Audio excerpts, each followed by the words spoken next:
For me, what I realized is that what my business was doing was in some small way creating a legacy. And in my view, that business is tiny and subscale, but it's genuine. The New Zealand Business Podcast, brought to you by Gorilla Technology, your strategic and proactive IT partner. Greetings and welcome to the show. I'm your host, Paul Spain, futurist and chief executive at Gorilla Technology. I love to see individuals and their organisations thriving. The New Zealand Business Podcast is all about that, through sharing the business and career learnings from others to help you, New Zealand as a whole, to do better at home and on the global stage. In this episode, I'm talking with Ben Kepes, serial entrepreneur, professional board member and tech commentator, whose career spans media, manufacturing, property, cloud technologies, and the startup world. Ben co-founded Cactus Outdoor in 1992, now a Christchurch-based company known for its ultra-rugged, high-quality outdoor gear. Originally manufactured in New Zealand, in recent years, Cactus have transitioned to a model that sees much of the manufacturing taking place overseas, whilst also still doing some manufacturing from their Christchurch facilities. Ben's influence extends globally, with speaking engagements at international tech conferences and published commentary covered in outlets like Forbes, Wired, and The Guardian.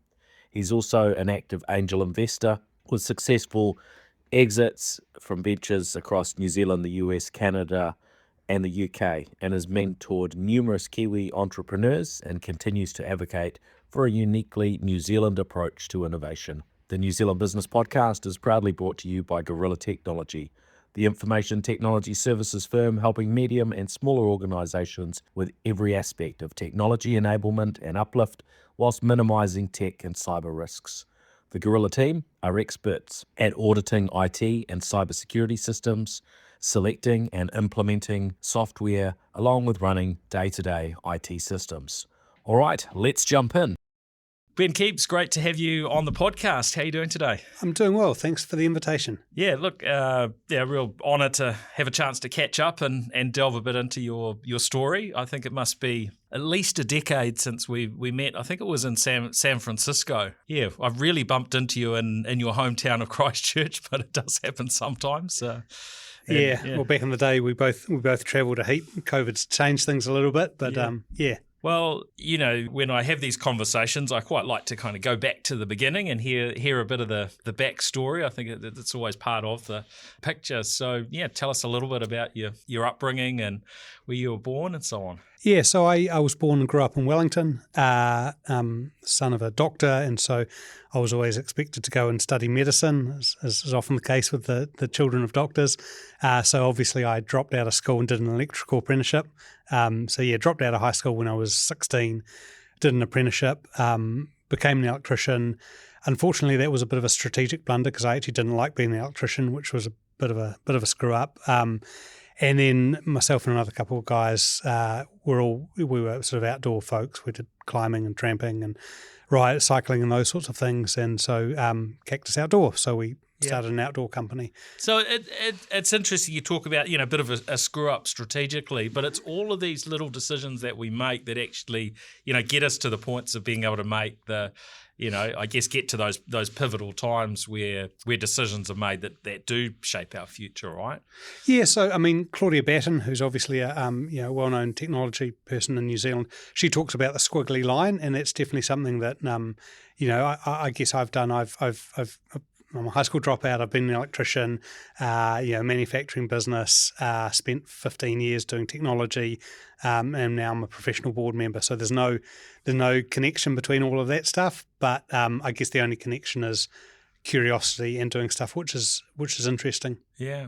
So, thinking of those years sort of, growing up before you left school, were there any, particular interests and things that you look back on now and see some sort of connection with, entrepreneurial business and tech life? I was always quite into technology, like in the really early days of Macs when when Apple first started. I did a bit of that stuff. I actually had a ZX81 when I was 13 years old, and taught myself to program in BASIC, all those sorts of good things. Like I probably, to be frank, I wish when I was younger I'd spent more time being a kid, having fun and going out and parties and all that sort of stuff. But I didn't. I guess my parents were European refugees. My dad spoke 10 languages and very well read, and classical music and politics, art and literature and all that sort of stuff. So I guess my curiosity comes from my parents, and I've always been really interested in the world and sort of exploring people, places and different things. Yep. So from electrician into starting Cactus, what was it called initially? Was it Cactus Outdoor, Cactus Climbing? What was the brand? Good call out. It was called Cactus Climbing back in the day, and that's changed over the years to be Cactus Outdoor. Yeah. Yeah. So, walk us through how this company started, and who were the characters involved? Sure. How did that come together? Yeah, so the original was Gwilym, and so Gwilym was a climber. Is a climber. He was back then the youngest person ever to do the Grand Traverse of Mount Cook, but he's in a very sort of creative, entrepreneurial, innovative sort of guy, but probably not one that would ever kind of go well in a normal employment situation. His mum is a textile artist, so taught him to sew. And so put those two things together, someone who was into climbing, was sort of unemployable, and knew how to sew. So when he was sort of 16 or 18, he started making chalk bags in his bedroom. And that was sort of the essence of Cactus. It wasn't a real business at that time. The reason it was called Cactus is because one of his sideline was propagating cactuses cacti on his windowsill. So that name came into being. Right. And the chalk bag, that's where the chalk would go if you were kind of climbing a rock wall, a rock. Yeah, exactly. In some form. Exactly. And so he did that, and then Rob, who's also involved, was another person from the climbing scene in Wellington, and he was a postie. And about that time, OSH was coming in, sort of occupational safety and health, and he realised that New Zealand Post had a problem with its posties were all getting bad backs because those bags all the weight to the side. And so he came on board and designed a special system for the posties to use, and that was we made that for NZ Post, and they sold them all around the world. Fantastic. And then I came on board because I don't know what skills I bought, but I was the third leg of the stool. And 33 years later, the three of us are still involved, still in business together, and still speaking, which is a pretty rare thing.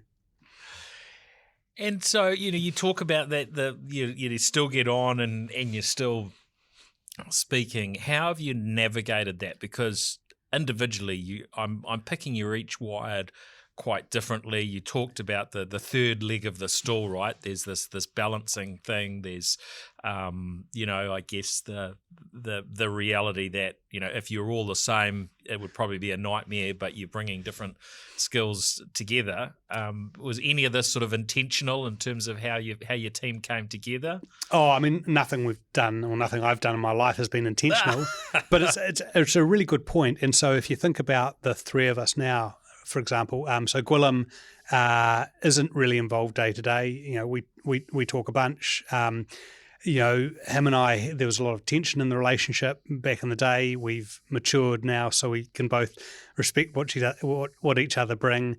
Rob, who still works in the store and runs our Cactus lab, has been involved from day one. We've now moved to the point where I'm now managing director. I'm the majority shareholder. I own about 85% of the business. So for all intents and purposes, I guess I could have the perspective that it's my business, but those guys have been part of the journey since day one. They're really important, and I'm not wired to kind of rewrite history in that way. So I guess I sort of honour their part in the journey.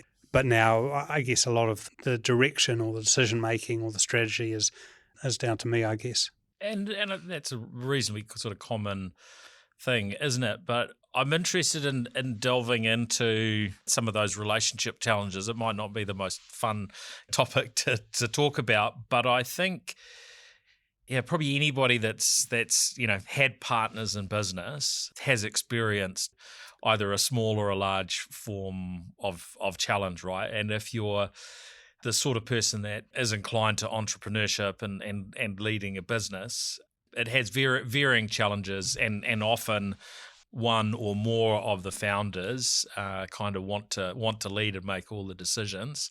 Not so much the sort of committee scenario. So yeah, how did you navigate that and work that out between Three of us. each of you, Yeah. and still be on speaking terms, Yeah. so much later? It's a great question. So Gwilym is and has always been a visionary, super entrepreneurial, absolutely an ideas man, but by his own admission, he's not a finisher. He's not an execution guy, and so it was always a real source of tension. At the same time, he was also a professional mountain biker. So Gwilym would bugger off to the US racing mountain bikes for 6 months of the year, and Rob and I were kind of left to sort of pick up the pieces. And back when we were young and hadn't developed the maturity to accept that, especially me, that was a huge source of tension between Gwilym and I. And absolutely, to his credit, a few years ago when we had our 25th anniversary, we all got together and Gwilym, I can't remember what he said, but basically he said, he apologised for what, how he had been. I had a counter apology because I was a bit of an arsehole back then. And so I think that you're absolutely right. There's a life cycle thing, and Gwilym wouldn't want to be running the business now. It's not what interests him. His genesis of the business was absolutely critical, and I think with maturity we've been able to navigate the realization that there is a life cycle and people come in and come out. But it doesn't mean that they aren't important, aren't an integral part to kind of the ethos of the organisation. And so while Gwilym isn't involved day to day, he's still important. His photo's on the wall of the office, and that won't change. Yeah.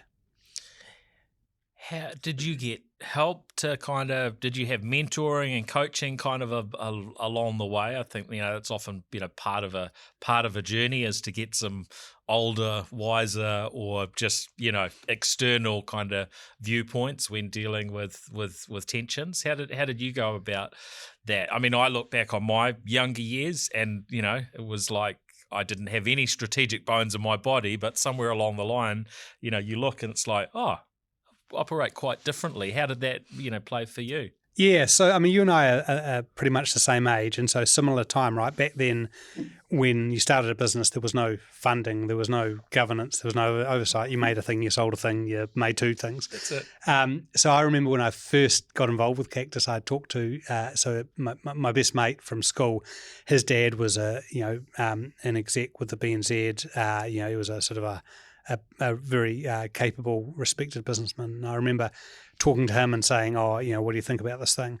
And he said, don't go near it. But if you do go near it, don't let them have signing authority of the checkbook.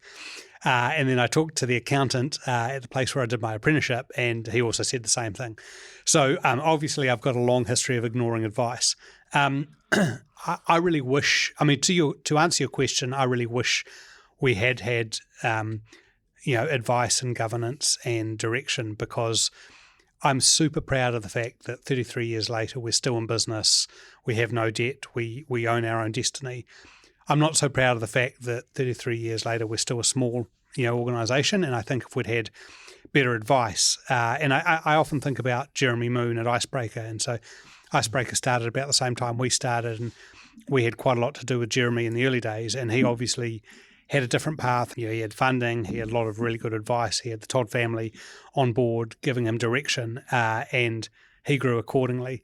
So I think, we didn't have a lot of that stuff, and I wish we had. Since then, obviously, we had a board and we had independent chairman, and I'm lucky that I do a lot of other stuff, so I get sort of I get insights and I get inspiration from other organisations I'm involved with, but we were quite late to having sort of formal governance or oversight of the organisation. Mm.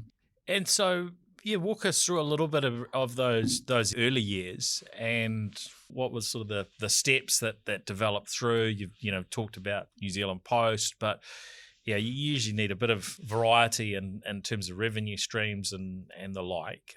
Chalk bags, there's probably a reasonably small audience of climbers in New Zealand that need to have a bit of chalk on them. And I guess the New Zealand Post story, that's quite an interesting one. So yeah, how did all of those things sort of evolve? Yeah, so New Zealand Post was a big turning point for us because that was a chunky sort of, not only was it a chunky enterprise deal, but when you're selling to a state-owned enterprise, you have to have systems and process and be able to deliver. So that was important.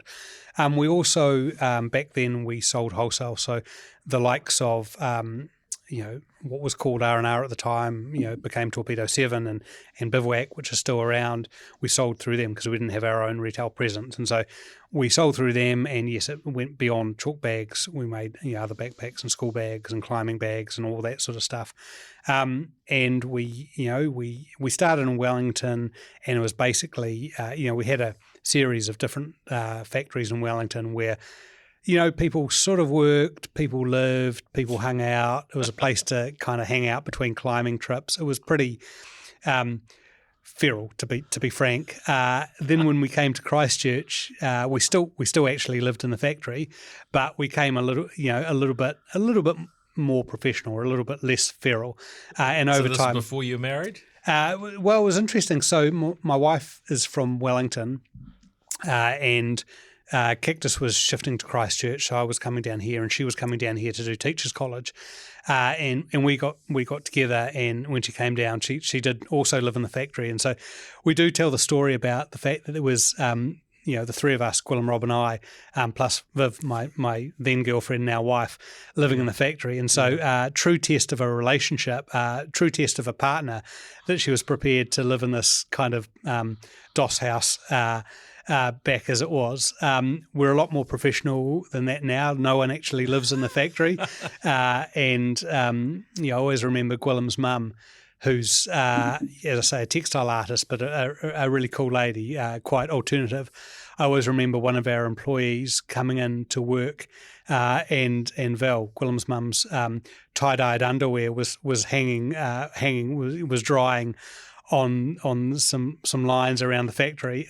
We don't have much of that going on anymore. I don't think our staff would be so keen on that.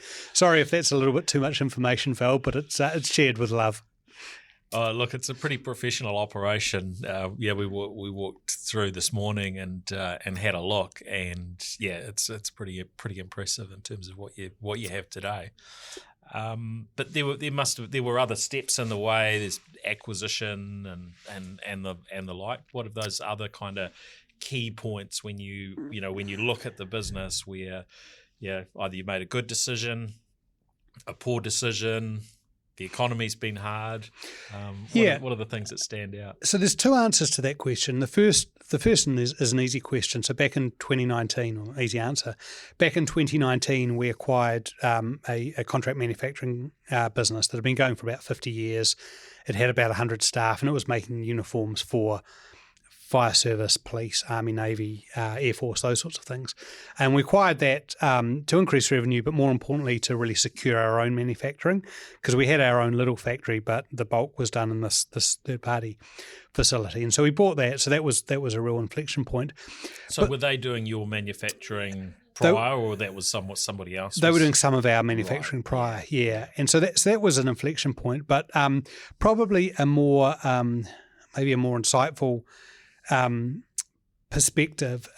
So about 2006 or so, Rod Drury was starting Xero, and I was kind of getting a bit bored running Cactus, and so I got interested in technology, and so I had a sideways or completely different shift. I moved into technology, and we talked about it off camera. I started blogging and started going to conferences and consulting and investing and doing all that stuff. So wasn't involved with Cactus day to day, and we got in a general manager. And over the sort of 15 years since, well, actually 18 years since, we've had 3 different GMs. And then 2 years ago, I came back into the business to run it. And so some reflections on that. The first GM that we had when I first sort of moved to the side did a really, really good job, totally understood our brand, was absolutely aligned with where we were going, and fantastic dude, doing a really good job. How did that come about? Because you often hear How these do stories, you find the person? and it can be hit or miss, right? It can go one way where it works out really well. Yep. And it can go completely the other way. Yeah, so he was and for us it's gone both ways. And so he was of our tribe. He was a Cactus person through and through. We had mountain bike with him for years and years. He was it was kind of a really natural thing.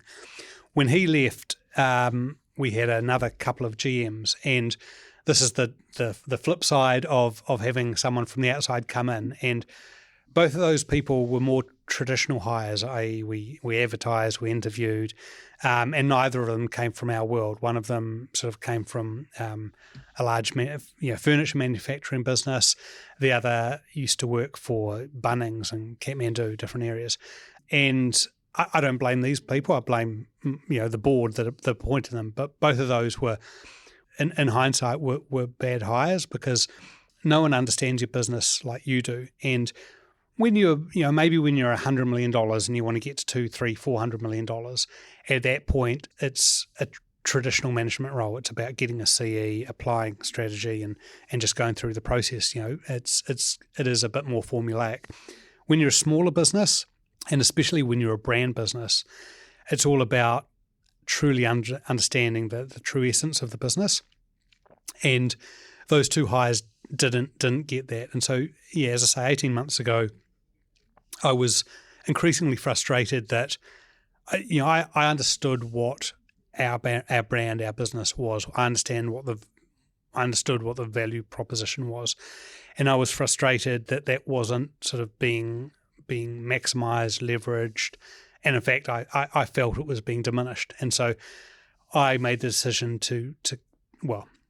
the board made the decision that we needed to go a different direction. I decided that I was going to carve off enough time to come back into the business, and the board decided that it had faith that I was the right person to do that. So I came back in to the business, and really my mandate was to reframe the business, totally focused on this amazing brand value that we have in our opportunity, and to kind of jettison the things that weren't valuable. And as you well know, the most important thing in a business is choosing what not to do. And so had to make some hard calls, and had to let some people go, and had to kind of lose some parts of the business as an opportunity to have something that we could grow. And so that's where we're at. The management team is pretty much completely changed since I came on. We've changed the direction of the business. We've changed a bunch of things, but we've earned the right to play, I think, and that's been my job, I guess. Yeah. Now, I'm keen to delve into the sort of tech side of your world. It's obviously where we first met. And, I guess this will be how a lot of people listening who have come across you will have interacted with you through the varying things that you've done, from your blogging and your media content that you regularly do in terms of columns and the like, or through board appointments and the like. Walk us through that journey, because I think that's a whole another fascinating part of your world. And of course now you've kind of got multiple aspects of your life have kind of come together in I guess a different way since you've been leading Cactus. Yeah, so it's kind of ironic. So just the other day I was talking to Rod Drury about some Cactus stuff, and I don't know if he remembers. I'll remind him next time I talk to him. But in 2006, before he had actually started Xero but was thinking about it, we had an email from I think from him, or maybe from Catherine Walker, Orange Girl, inquiring about doing some swag, some swag for this business that they were starting, and we didn't actually do that stuff, but I started talking to him about what he was planning, and he was planning an online accounting company. And I'd run our own business on MYOB for years and been really frustrated about doing backups and zip drives and all of this crazy stuff, and got really interested in this whole idea of SaaS and the cloud, and so started writing articles about it. And so back then blogging was a thing, so I started blogging. Other than Xero, there was no cloud happening in New Zealand. So I started looking further afield. And this was about this similar time that NetSuite and Salesforce and Amazon Web Services were starting, or sort of getting up to speed. And so I started talking about those things. And literally, like, it's not that I was smart or good at anything. It was the right place at the right time. There were about 10 people in the world. I think a few people would disagree with that, but keep going as you were. It's the truth. But there were about 10 people in the world talking about cloud back then, and it was a really and it was a tiny small community. And so I, along with another guy in the US, I started a cloud specific blog, which we were the only one at the time, and got some sponsorship from Zoho.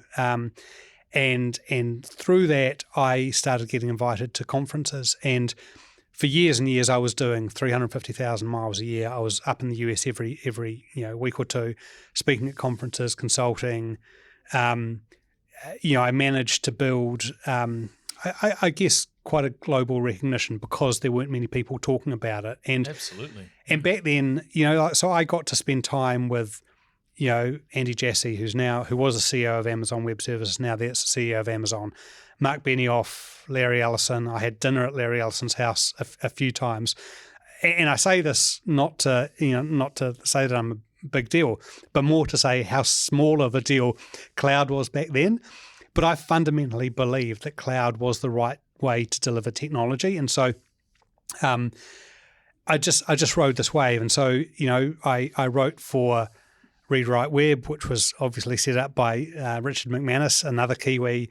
I wrote for TechCrunch, for Wired, for The Guardian, for a bunch of publications, spoke at some events. I got really excited about startups, and so started advising startups and then investing. And I've been fortunate enough to invest in 50 or 100 different startups, many of which have failed, but some of which have sold to listed companies. And so that wave was incredible, and I got to see some amazing things. I was about sort of 2007 or 8, GFC happened, and there was a heap of startups starting because lots of people were being laid off because of the GFC. And so I was up in Silicon Valley a bunch, or in San Francisco a bunch, and so that was when Zendesk, New Relic, all of these, Datadog, all of these companies were starting. As an example, Zendesk, which everyone knows as a sort of a help software call center, sort of a solution provider. I first got to know those guys when they were 3 co-founders and 1 employee. So literally 4 people. And they're a multi-billion dollar business they're a listed. Well, actually, they've listed and then delisted, gone to private equity. But I was at a conference, I think in Boston, when they moved, these 3+1 moved from Copenhagen to Boston. And so to be alongside this journey with these companies, Box.com, that is now a multi-billion dollar company, I used to hang out with Aaron Levy, the CEO. And again, it's totally, I was at the right place at the right time. And it's so, thinking back now, I was so fortunate to ride this wave. But at the same time, the tech industry is kind of frustrating because what people don't tell you is that people start these companies, they get funding. If they're successful, they IPO or they sell. And those are always a disaster. Like, it never works. So Zendesk IPO'd, the CEO that started it, Mikko Svanne, ran it, and then he got ousted, and then they took it private. And it always kind of turns bad, and they're never making something of value. And so what they have to do, whether it's Bill Gates or Mark Benioff, is try and do this other stuff off to the side to make a legacy. So with Bill Gates, it's solving malaria. With Mark Benioff, it's bringing Ohana to the world or whatever. And for me, what I realized is that what my business was doing was in some small way creating a legacy. And in my view, that business is tiny and subscale, but it's genuine. And so I decided that what I wanted to do is to move away from tech a little bit, but to be involved in truly sort of plotting the direction of my own company and other companies. And so what that meant is coming back, doing the Cactus thing, but also moving into board work. And so now I'm on a bunch of different boards and I get to kind of, I guess, be a bit more strategic for those organizations. Yeah, which is how we bumped into each other recently with a workshop I was doing with one of the boards you're on. Now, you talked about your company being subscale. You obviously interacted with some firms that have grown really, really big. In your mind, how important is the scale and size of a business? Why does that matter, or does it matter? Yeah, so two answers to the question. The first is a really easy answer, that if you've got investment or if you're publicly listed, you have to grow because your product is your share price. We don't have that, so we don't have that factor. I own 85% of the business. We've got no debt, so from that perspective, we don't have to grow. However, there is another thing at play, which is that I've got two sons. My two sons work in the business, and my job as a shareholder and as a dad is to build something that is sufficiently exciting, sufficiently scaled, such that they either will want to or will be able to take it to the next level. And so I don't think growth for growth's sake is important. I think there's a certain level which you have to be bigger than to just have the scale to be able to afford decent people, to get people on team. And so if I think about where we're at now, I'm super happy with the team we've got. Our team's young but really passionate, has got hustle, and it really understands where we're going. I think about when we're 3 or 4 or 5 times as big as we are now, just how much better the team will be able to be. So I think about 20 years ago, and our management team was like 3 people. So if you think about marketing, finance, sales, production, like there's everyone has to do everything. Now our management team is maybe 10 people. So you can have more specific roles. When your management team is 20 or 30 people, it's even better. But I don't think our management team ever needs to be 100 people, because then you've got the sort of unintended consequences of that sprawl. And so there's a happy space, and while we are still privately owned and closely held, we have the luxury to be able to make those decisions without thinking about sale price or whatever down the road. That may change. It's possible. I mean, there's a lot of really influential individuals from Hollywood and from the sort of venture capital world that know Cactus, that love the brand, that wear our stuff. If you squint, you can totally imagine the whole someone saying, "Hey, I want to invest the money. I want to be part of this." That may or may not happen. I don't know. But for the moment, we've got full autonomy. Who would be your inspiration if you look at other brands around the world? Yeah, so Patagonia is an amazing story, and so Yvon Chouinard, who started Patagonia and has recently put it into a sort of charitable foundation, kind of same deal. He was a climber, surfer. He just wanted to make stuff and be able to afford to have trips. And so the Patagonia story is absolutely the Cactus story. I would really like to think that if Yvon was starting Patagonia today, it would look a little bit more like Cactus. We absolutely draw inspiration from what they do as a company, but I'm really lucky because I get to work in different areas and with different businesses. I get to see different perspectives, and so I think about the sort of growth mindset within tech companies, and that's amazing. So I kind of take that, but I don't take the growth stuff about tech companies. I take the amazing kind of value set that Patagonia has, but maybe without some of the constraints. And then from a leadership perspective, I'm lucky enough that I've spent time with some really inspiring leaders. And so I take little bits from all of those and, try and replicate that in the work that I do. And I never do a particularly good job, but if you can take take inputs from different people, then maybe one can improve one's own performance. When you look through the history of Cactus, what have been the most difficult and challenging times, and where you've had to make pivots or changes, such as, hey, maybe it doesn't make sense to do all our manufacturing in New Zealand anymore if we still want to be here tomorrow, and things like that. What have been those toughest challenges? Yeah, so like all things, he tangata. The most important thing, the hardest thing, and always the problem space is around people. Making people redundant is really hard. So we, a couple of years ago, post-election, all the government agencies, so we used to do, like I say, work for fire and emergency, police, Army, Navy, Air Force, that all pretty much went overseas. And so we had to do quite a big restructure, and we had to let a lot of people go. And,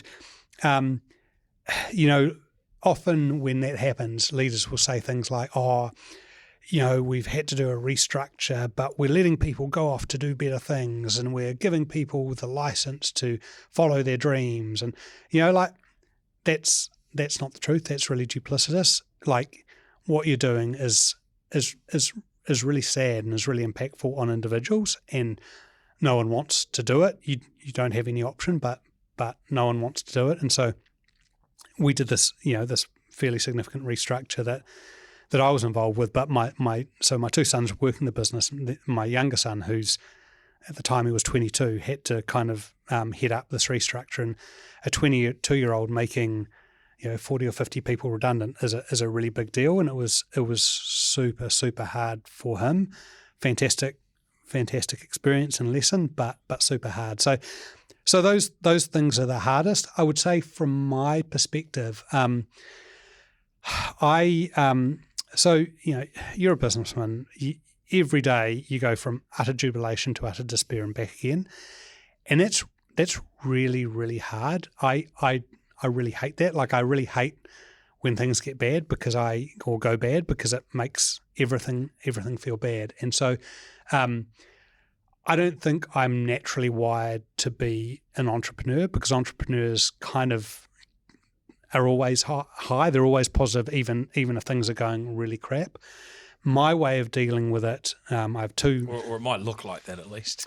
Well, it might look like that. I'm not sure it's 100% like that for anyone. Yeah, I think in tech, though, it is. Because in tech, you're always on the knife edge.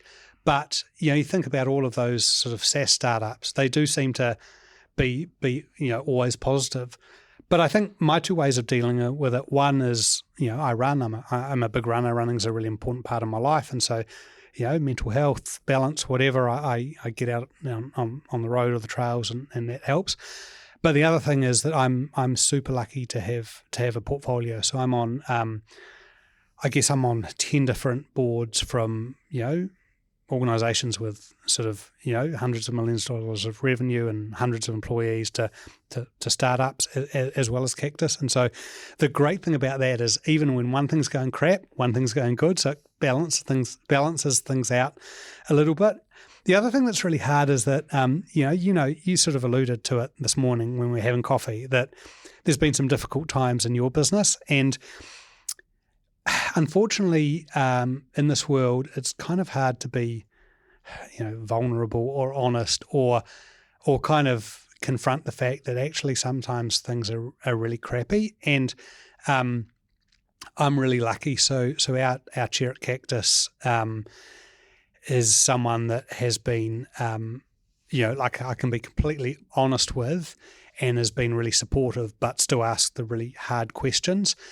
And so surrounding yourself with people that you have the ability to do that with is so important, because it's really hard for the boss, managing director, CEO, GM, whatever, because it's hard. You can't be honest with your staff, because you always have to be positive. You always have to be talking it up. So having those people you can really open up to is super important, I think. And it's also, I think, as a society, I think about, our parents' generation, and the blokes had to be super stoic. They could never have emotions or express any doubts, about what they were up to. What I think is an amazing thing for our generation is that we're much open to that stuff, and so men are getting better at being vulnerable, at admitting that things aren't always great. And I'm not talking about having breakdowns or whatever, but people always have good times, bad times, and simply being able to talk to other people about that is super important. Now, I think it's probably been a reasonably long period of time that, I don't know, certainly in my view, I've not thought of New Zealand as a place where manufacturing happens. You look to Asia, that's where manufacturing happens. Yet you were able to keep going with, I think the large majority of your manufacturing in New Zealand for a long period. Now that's probably flipped, where most of it's offshore, and you do some here. How did you work through that? Was that part of that same time when you had to make the redundancies and so on, because the government had effectively made the same decision, for their own things, that actually that was how they wanted to operate as well? Yeah, so at the time when we first moved manufacturing offshore, it was more that we couldn't get capacity, funnily enough, and so we needed to scale, and we couldn't do that domestically. So there's a couple of answers to this question. One is that our manufacturing partners in Asia are really important. They're part of our business. We specify everything. It's our fabrics, it's our thread, it's our buckles, it's our designs, it's our specifications. So they make really high quality products, as high as we can make here. Which I think is, that has become the story, right? You look at the very best products in the world, and certainly in the tech world and lots and lots of things, you'll find that their manufacturing, in a lot of cases, happens in the East, is going to be somewhere in Asia. Certainly, if there's a high amount, or quantity of product that's being manufactured, because, well, I guess multiple reasons, but I think the quality is there that probably wasn't there 20 years ago, and there is still a big differential in terms of cost, and even the things of, I guess, shipping the things that are needed to manufacture around the place. That's often an easier process as well, isn't it? Yeah, that's right. And so the way we think about it, so you went around the factory this morning. We still have a manufacturing facility. We have an R&D facility. We have all of our retail stores have a repair facility. So we are a product-led engineering business, and so for us, totally understanding what makes a product last a very long time is really important. And funnily enough, totally different area, but I take a lot of inspiration from Rolex in this. And so Rolex isn't actually a luxury watch manufacturer. So there's lots of watches that cost 10, 20, 30, 50 times as much as a Rolex. Rolex is certainly not cheap, but not massively expensive. But they consider themselves an engineering company. And so the Rolex, Oyster Perpetual has been around for 50, 60 years. But every few years it gets, every now and then it changes, because they're constantly engineering to make this thing slightly better, slightly more reliable, slightly more waterproof.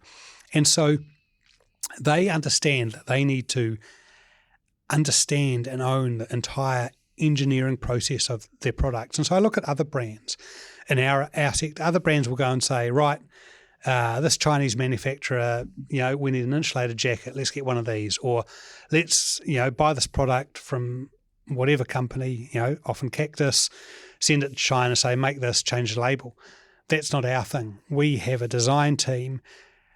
But more importantly, Rob, who's, one of the co-founders of Cactus, he runs our repair lab. And every day, multiple times a day, he runs upstairs from the design lab up to talk to the designers, say, hey, we've just done this repair, And we're seeing this fail, quite often.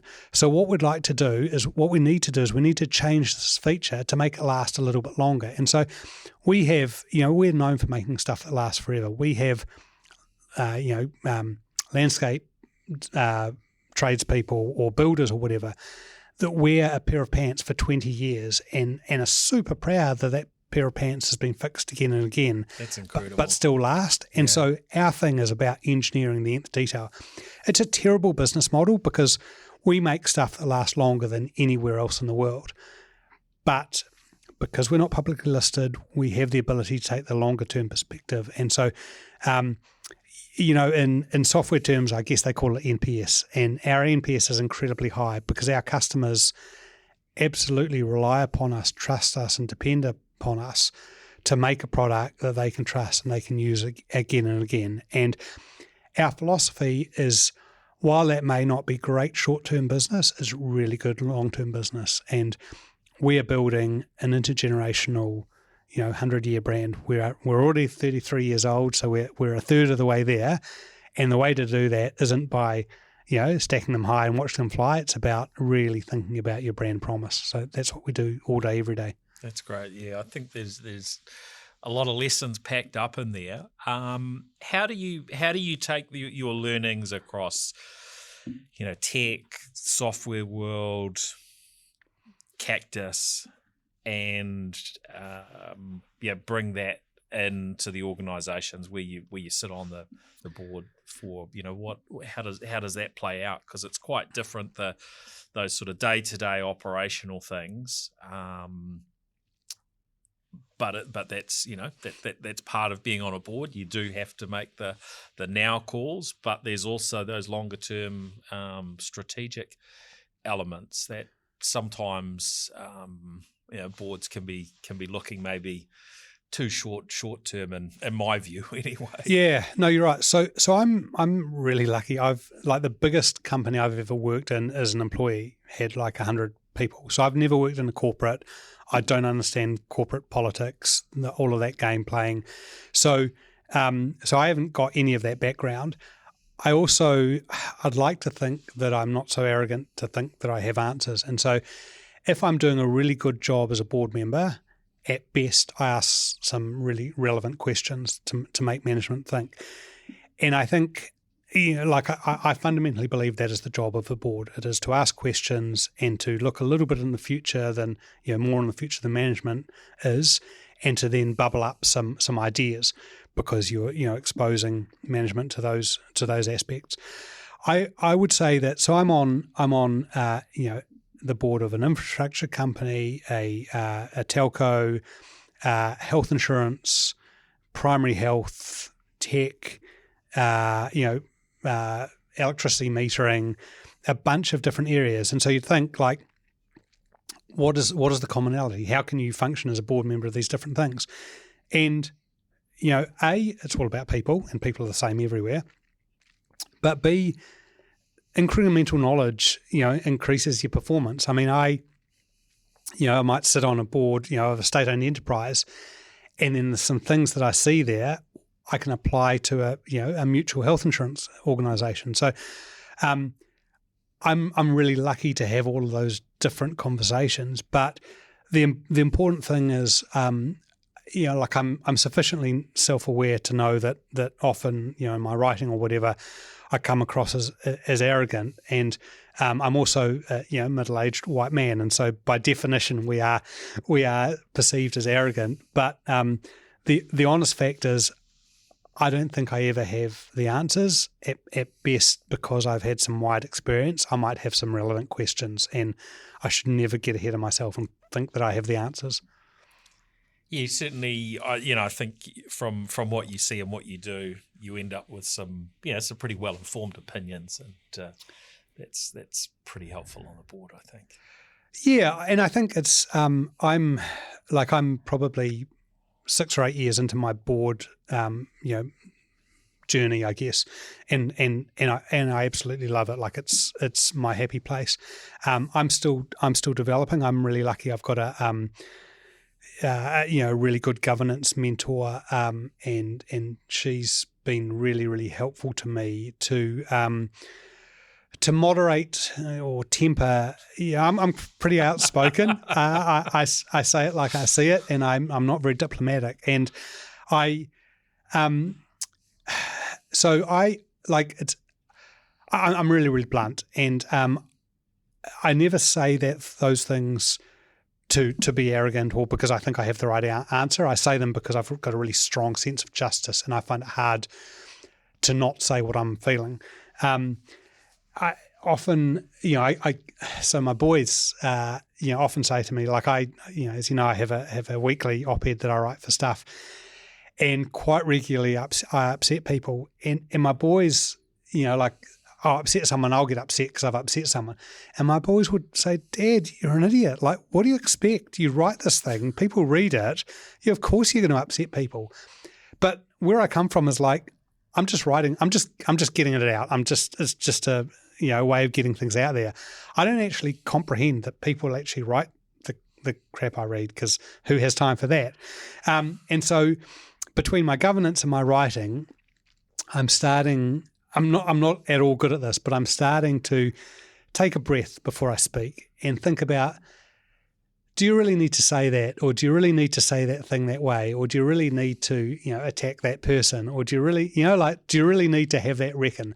You are a middle-aged white male, therefore what you say comes across as in a certain way. So just be careful. And so again, that's a muscle that I need to develop, but I'm working on it.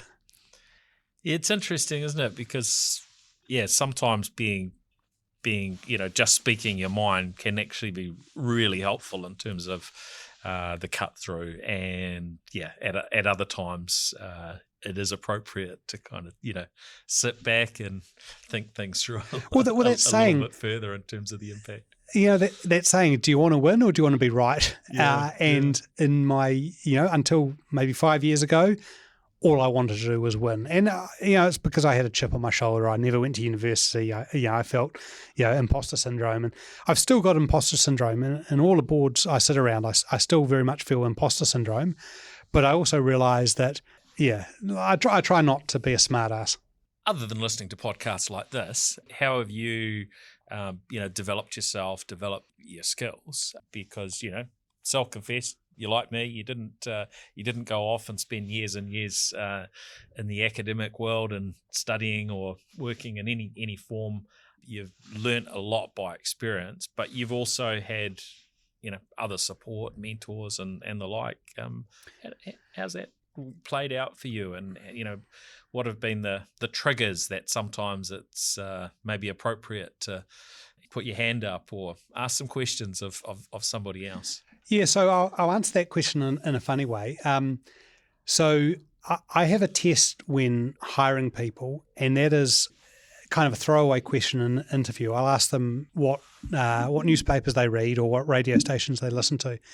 And it's a terrible data point, but it seems to work, is that people who semi-regularly read a newspaper or who listen to national radio are far better hires than ones that listen to The Rock or never read a newspaper. And where does that come from? Well, as I said, my parents were European, had a huge sense of the value of education, be it formal education or not, totally knew what was going on in the world, politics, art, literature, those sorts of things. And so they instilled upon me a curiosity. And I think that, frankly, because, if you think about the work you do as a futurist, right, we cannot predict what's going to happen. Okay, it's pretty obvious AI is going to be a big deal. Can we in any way work out how it's going to be a big deal or what it's going to achieve? No. The one thing we can do is be curious and experiment. And so I've always been, like I had a ZX81 when I was 13 years old. I was interested in computers, not because I thought I was going to be a developer, but because, hey, this is kind of interesting. This is a new thing. I'm spending a bunch of time at the moment building GPTs and playing with, Anthropic or ChatGPT or Grok or whatever, because it's interesting. Because and not because, I think I need to do this to secure my future, but because, hey, this is interesting. So it does tie in with that sort of funny Radio New Zealand thing. Like, I think the key determinant for for success in the future, and what success that I've seen, the little success that I've seen, has been being curious. Like I didn't start blogging because I thought, oh, well, cloud computing is going to be really big and there's going to be a market opportunity to be the thought leader in the cloud computing space. And if you do that, you'll get invited to all these conferences and make heaps of money. I started blogging about cloud computing because I was really frustrated using MYOB desktop, and these 4 people sitting in an apartment building in Wellington were starting a cloud-based accounting package. And that was really interesting to me. And I thought, if it was interesting to me, I want to tell the world about why it's interesting to me. And that's what happened. And so it ties back to the first question about, Claudia Batten's squiggly line or whatever. I do quite a bit of mentoring. And when I'm talking to like school kids or whatever, and they say, oh, what should I study? What should I, be when I grow up or whatever? Just do what interests you. Like, honestly, just be curious, because the job that you're going to work in the future does not exist today. And chances that the jobs that you're looking at today won't exist in the future. But the one thing that you can give yourself to be successful is that curiosity and the constant exploration. And the world is so interesting. Like, I get all passionate about it because having thoughts and having ideas and having discussion and talking about politics and what's happening in the world is interesting. And it would be such a tragedy to not be interested in that stuff, because where would the meaning in life be? There's a lot more we could delve into. We're probably going to have to do another podcast, probably have you across on the New Zealand Tech podcast. But maybe to wrap up, is there any closing tip or advice that you would share with listeners? Noting that with the caveat that I always have lots of advice, but I might be wrong and probably will be. There's 2 things. One is a bigger picture NZ Inc. story. And so, you and I have been in the technology space for 20 years. We've seen incredible stuff from when, there were other companies, but pretty much Xero started the sort of early stage tech stuff in New Zealand. Fast forward to today, where there's just so many companies. We both went to the Ice House showcase the other day and seeing all those companies pitch. And so technology is amazing and having a startup ecosystem is incredible, but I urge NZ Inc. to think about not trying to recreate Silicon Valley, but to try and do a better version of New Zealand. And so I'm really excited by things like, for example, Halter. We're so good at primary production, and Halter is applying technology to primary production. So that's my kind of bigger NZ Inc. piece of advice, is let's think about doing stuff in context for who we are. But I guess, I would never deign to give individuals advice, but I guess the takeaways from my journey thus far that maybe might be useful to people is that curiosity one. Just the world is an incredible place. People are amazing. We're here for such a short time. Life is far too precious to do anything you're not passionate about. My alarm goes off at 5 o'clock in the morning, and to be fair, sometimes I've had a late night and I'm a bit tired, but I bounce out of bed so excited for what the day brings. Whether it's a board meeting, whether it's going to Cactus, whether it's going for a run on the weekends, whether it's because I make furniture for fun, so sitting in my workshop making furniture. There's so many people that don't have the luxuries that we have. There's so many people who, have a disability, get cancer, were not born in an amazing country like New Zealand, don't have these opportunities. So, suck the marrow out of life, because it's so short and we're so lucky, and the world is such an amazing place. Well said. Well, thank you very much, Ben Kepes. Great to have had you on the New Zealand Business Podcast today, and we'll look forward to some further chats. Awesome. Thanks, Paul. Thanks for joining us on this episode of the New Zealand Business Podcast. Be sure to look up our other episodes featuring many of New Zealand's most innovative and successful founders and leaders, Rod Drury, Sir Stephen Tyndall, and many others.